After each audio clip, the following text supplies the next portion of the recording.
All right, guys, here we go, part three. We're talking about the quadrants, but I want you guys to understand something when it comes to profit and risk, okay? Profit and risk. We're gonna start with profit. For example, we're gonna use a big business for the B. And let's talk about a company like Coca-Cola, okay? Coca-Cola.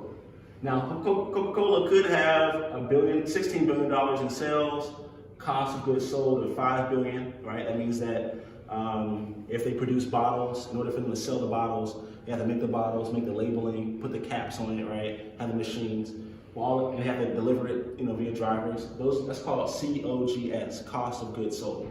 So we say, maybe $5 billion for that.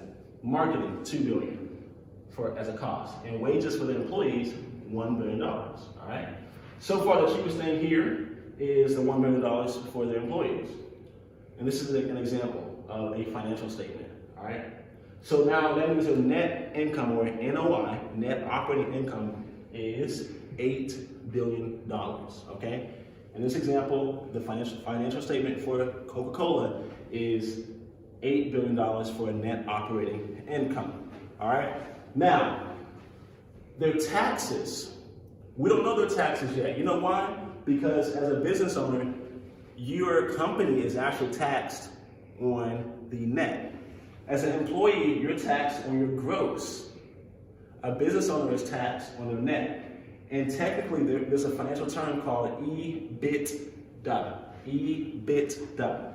EBITDA stands for earnings before interest, taxes, depreciation, and amortization. EBITDA. All right. So that's the earnings before interest. Does the company have any debt? If so, are they making payments? Okay, let's write that interest off. That lowers the tax liability. Does the company have any taxes? Yeah, let's factor that in. Does the company have any buildings? Does it have any assets like cars, trucks, etc.? Let's depreciate those assets. Let's lower the tax liability. Hey, does the company have any more mortgages on their buildings? They do? Amortization. Let's lower their tax liability. You guys follow me now? That's why the bigger business pays less taxes. So then we get to the returns. The returns. All right?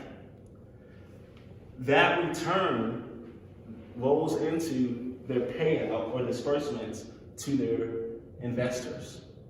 All right? So after the taxes, after the EBITDA, all that stuff, it could be that the actual amount ends up being $6 billion. Now, Coca-Cola has a choice. Will they reinvest that $6 billion, or will they pay it out in dividends or bonuses? Because if they pay it out in dividends or bonuses, it's still a tax write-off for bigger businesses. Ain't that something? That's crazy, right? So what do? They pay it out to the investors because it's more beneficial on the tax code. Now, let's compare that to you as an employee. As an employee, how much interest can you write off? You can write off some of your home interest, but not too much. What about your car? Do you have a car loan? Can you write that off? Probably not. What about all the buildings you have? Can you write that off? Probably. All right. What about your cost of goods sold? What about you being at a particular work-home office? Can you write that off as an employee? No, you can't. As a business owner, you can write off part of your space or part of your home as a cost of goods sold or as a operating expense for your business. You can. You can write off your Audible monthly bill as part of your education. You could.